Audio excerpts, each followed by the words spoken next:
Olá pessoal, meu nome é Bruna Santiago e o Leituras Pretas de hoje vai estar falando dessa obra Dororidade, da Vilma Piedade.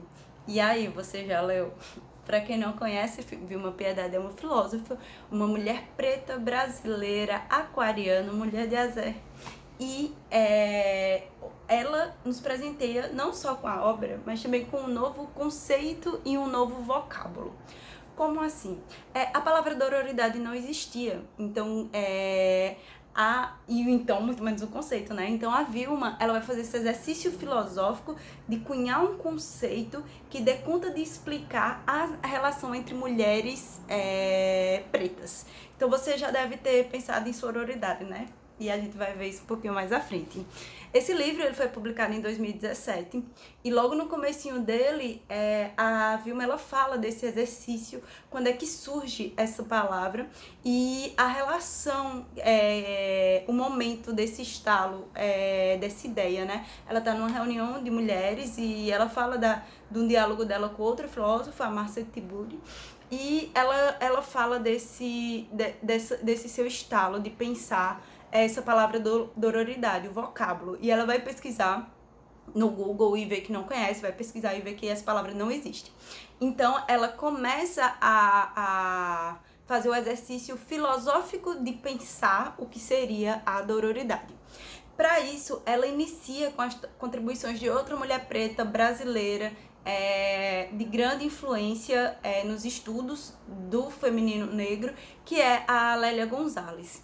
E aí ela pega o português de Lélia Gonzalez e ela aponta que a criação de um conceito envolve a relação linguística entre significado e significante.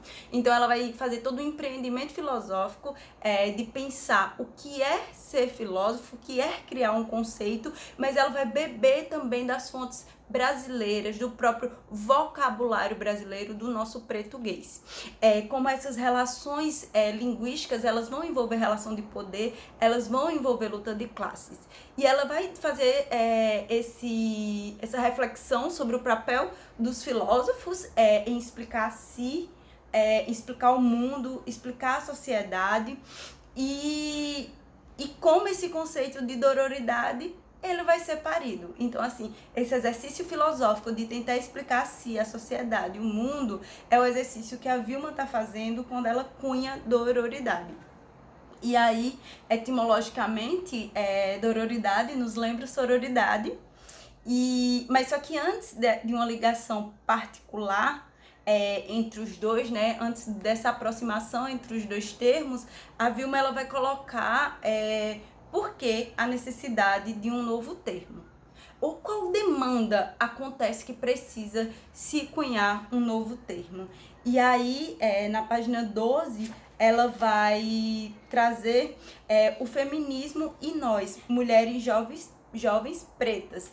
E é justamente nesse momento que ela vai vir trazer as limitações do feminismo, que a princípio é um projeto que é voltado para mulheres brancas de classe média e que não faz uma reflexão sobre as demandas das mulheres negras, das mulheres da classe trabalhadora. Então é um feminismo elitizado que não pensa essas demandas. E aí ela fala que é nesse momento que nós entramos, e dororidade também, mulheres negras no palco da história. Eu acho belíssimo isso, está na página 13, quando ela coloca que nós entramos em cena, que é justamente o período da década de 80 que vai ter uma mudança radical na forma do pensamento e na inserção de mulheres negras com mais força dentro do feminismo negro. Então a gente sempre teve na história, em todos os tempos, movimento de mulheres negras, mas movimento feminista negro ele vem surgindo aí, entrando no palco na década de 80, e ela coloca, é assim que surge a dororidade, é assim que surge junto com essas mulheres no palco da história. Eu acho essa frase bonita pra caramba. E aí ela vem falar sobre essas mudanças de pensamentos, reivindicações e uma luta para a incorporação de pautas de opressões que atingem essas mulheres negras de forma particular, dentro de uma sociedade racista, classista e sexista, e como essas opressões funcionam de forma interseccional. Então seria muito esse pensamento da interseccionalidade, dessa encruzilhada de opressões que a mulher negra está situada. E aí ela começa a fazer a reflexão entre sororidade e dororidade. E ela coloca que não são termos antagônicos, mas sim termos que se completam.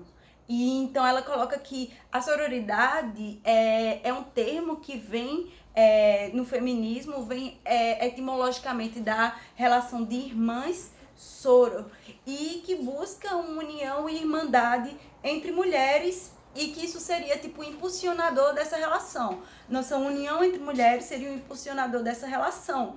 No entanto, há um ponto que a sororidade não vai englobar. A sororidade não toca, que é justamente como o Vilma Piedade coloca, que é a dor. E Vilma diz, a dor é preta. A sororidade, essa ideia de irmandade por si só, enquanto impulsionadora, não engloba as demandas de dor das mulheres negras.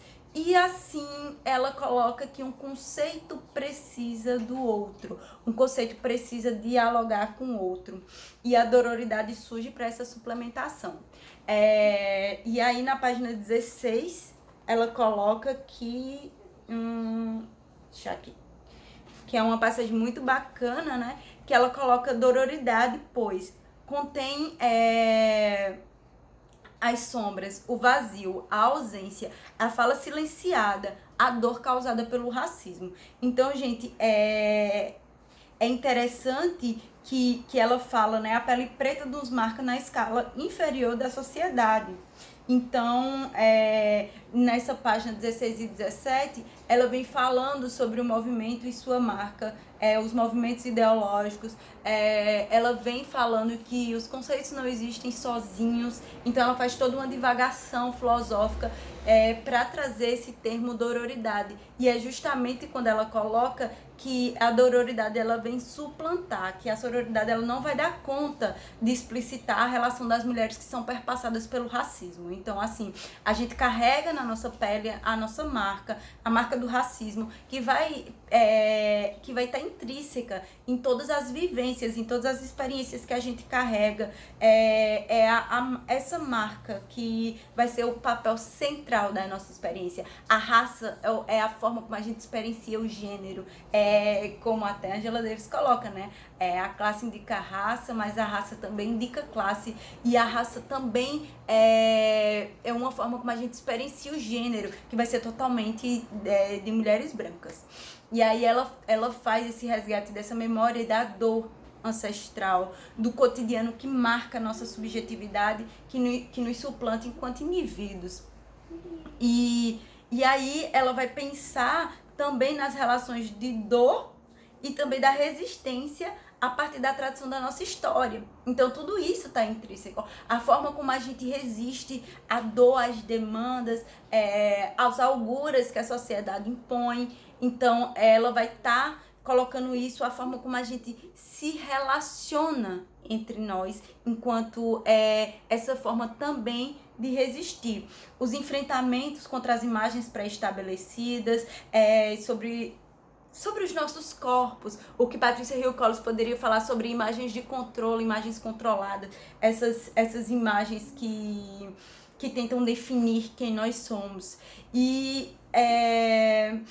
E a dororidade vai estar relacionada com a forma como a gente lida com essas opressões. E aí eu só penso na forma interseccional que a gente lida com essas opressões, que a gente resiste nessas encruzilhadas de enfrentamento.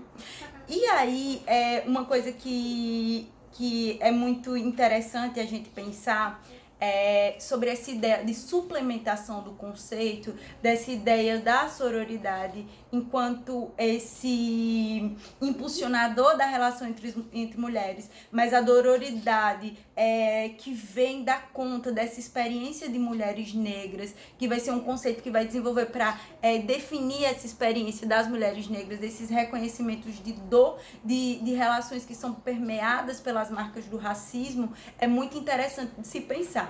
E quem segue, quem me segue sabe, eu gosto muito da Maya Angelou, e eu só lembrei da frase dela quando ela fala, e ainda resisto. E ainda resistimos. E dororidade, a gente poderia, a partir dessa frase de Maya Angelou, tentar refletir junto com a Vilma Piedade sobre o que é a dororidade para mulheres negras, o que significa, onde ele se aproxima e como ele complementa a ideia de sororidade. Então a gente vê que é todo um empreendimento filosófico, conceitual, a criação de um vocábulo novo que vem tentar dar conta de pensar um aspecto da sociedade que foi negligenciado aí que foi retirado dos palcos da história e que agora a gente invade com tudo e com novas conceituações. Então é isso, pessoal. A dica hoje, para quem se interessar, tem outros vídeos no YouTube, né, no canal do YouTube. E fica essa indicação, leiam. É um livro curtinho, de apenas 50 páginas. Então, assim, você lê num fôlego só e que vale muito a pena essa nova perspectiva de olhar. E é isso, muito obrigada.